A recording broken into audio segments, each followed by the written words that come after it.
In the last 65 days, I've earned 10% using this one crypto strategy, and the best part about it, it was completely passive. But here's the wild part. It didn't come from some sketchy crypto investment or some weird meme coin. It came from actual yield. This protocol is actually buying back and burning its own token with every trade, shrinking the supply while paying out fees to liquidity providers like me. And the best part is we're just getting started. As volume grows, those fees begin to compound, and my liquidity pool position could be worth way more in the future. So the protocol that I'm going to be talking about today is Gains, and I've been talking about Gains now for over 6 months, and I've been really eyeing it because I've been looking for cryptos that actually are making money. This is something that a lot of people, they just, get into crypto, they get into some hype meme coin, and then all of a sudden they realize they're wrecked because they realize that that ecosystem was basically a glorified Ponzi scheme. Now here with Gains, Gains doesn't have this Ponzi-nomics is what we call it.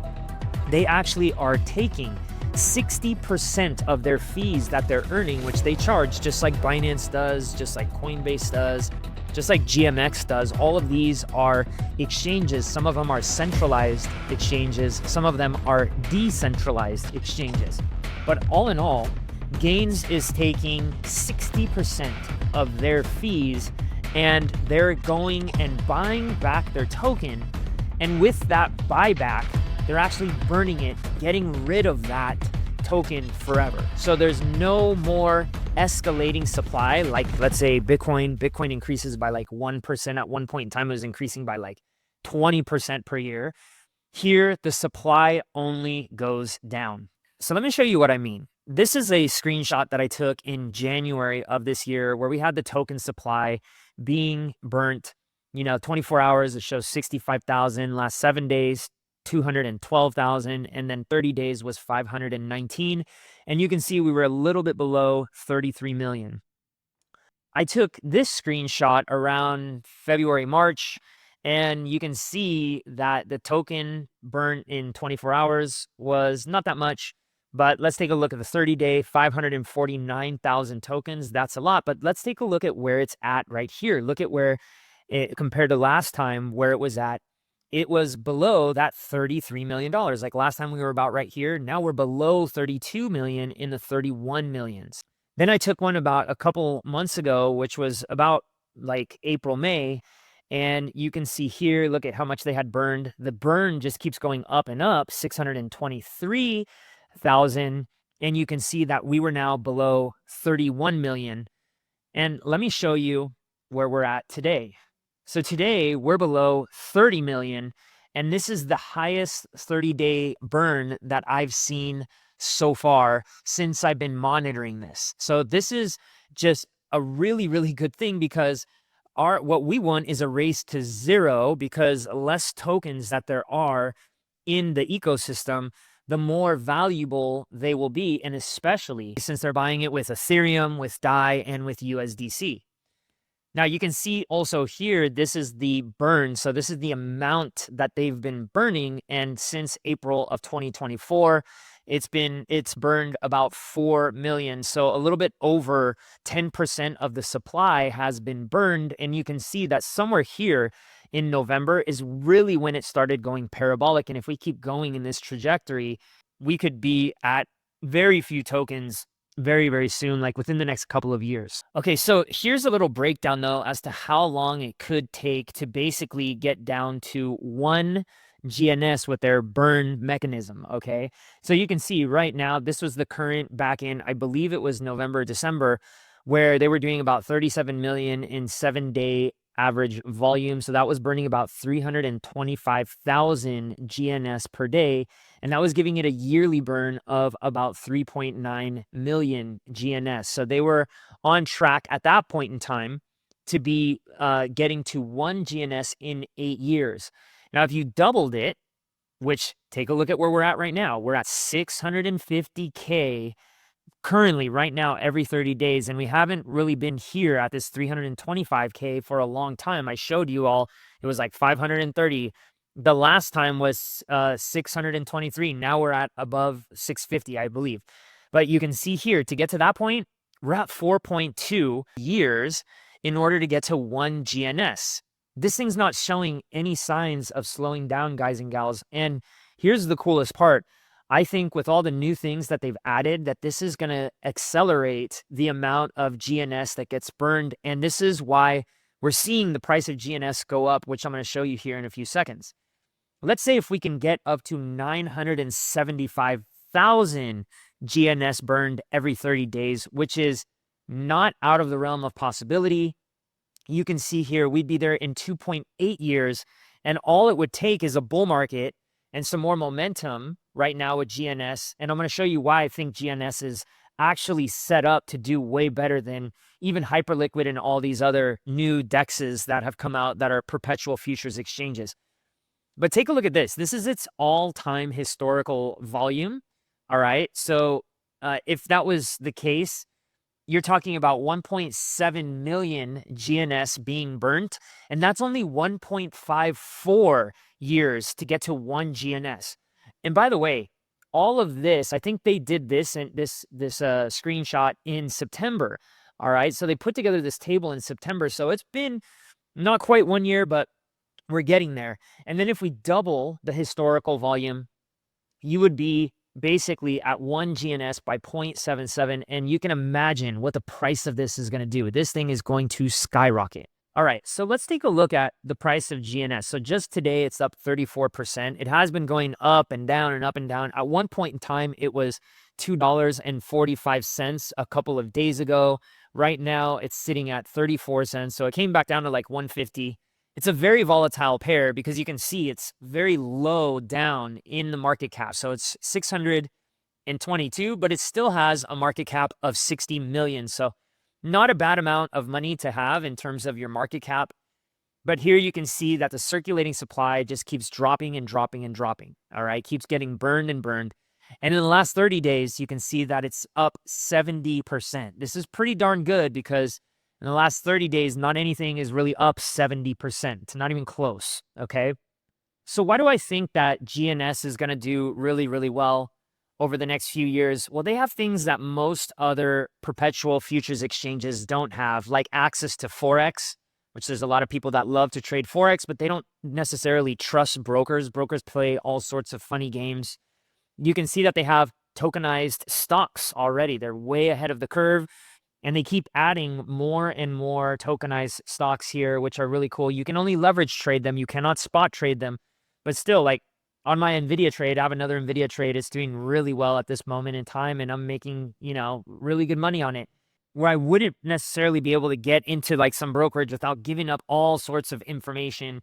Here's just a way for you can come. You can still stay anonymous and you can trade these stocks and the movements in these stocks, which is really cool. You also have access to commodities, albeit there's really not that many. They used to have a few more. They used to have like oil and palladium and stuff like that.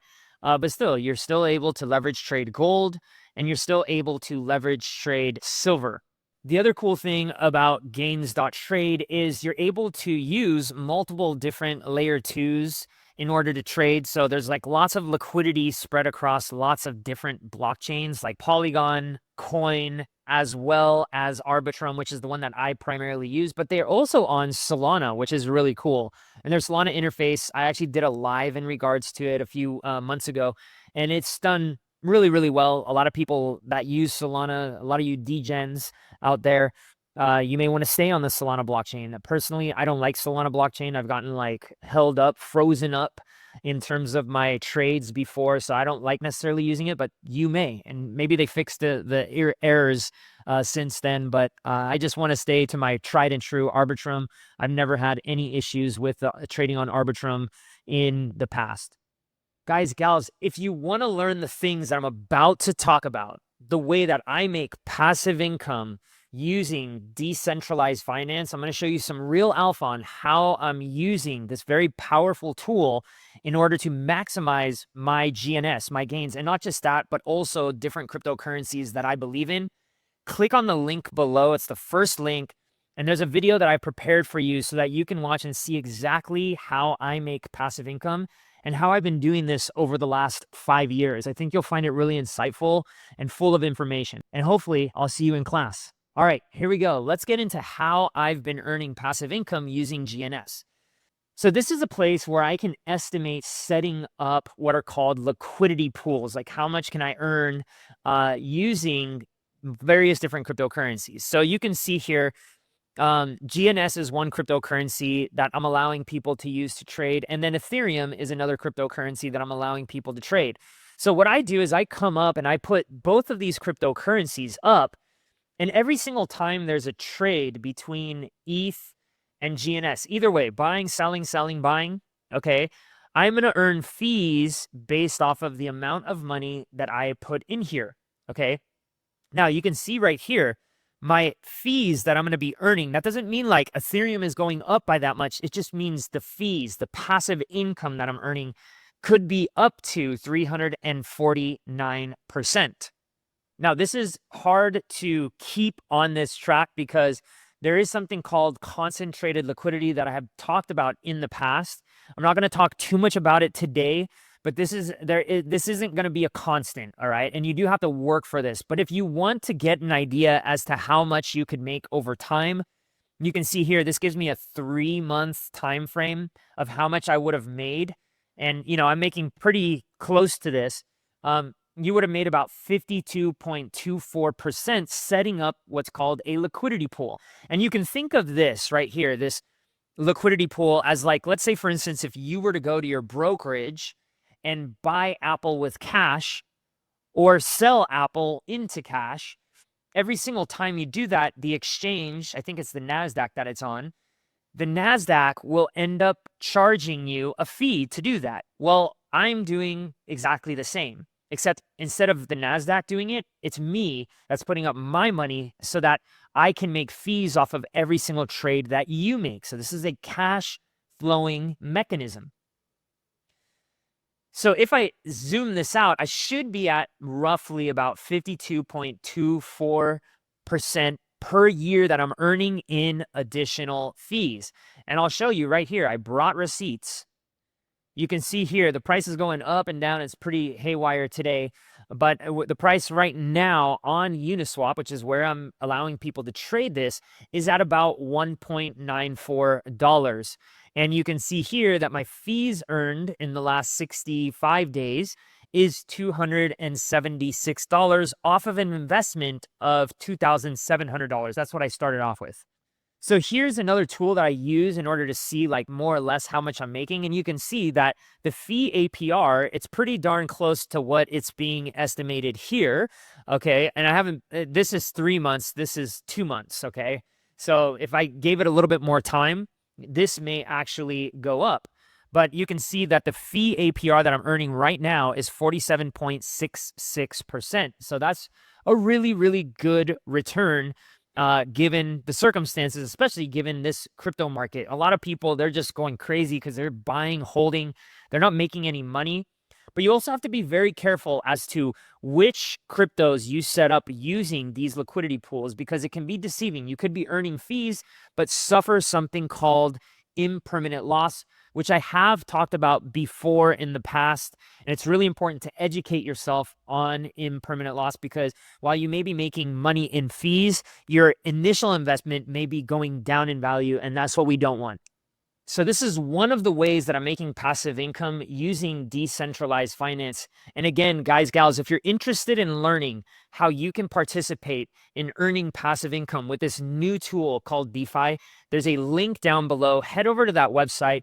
You'll be able to get a whole bunch of information as to how we do things, not just this way, but multiple different ways that we're earning passive income using this new way of finance.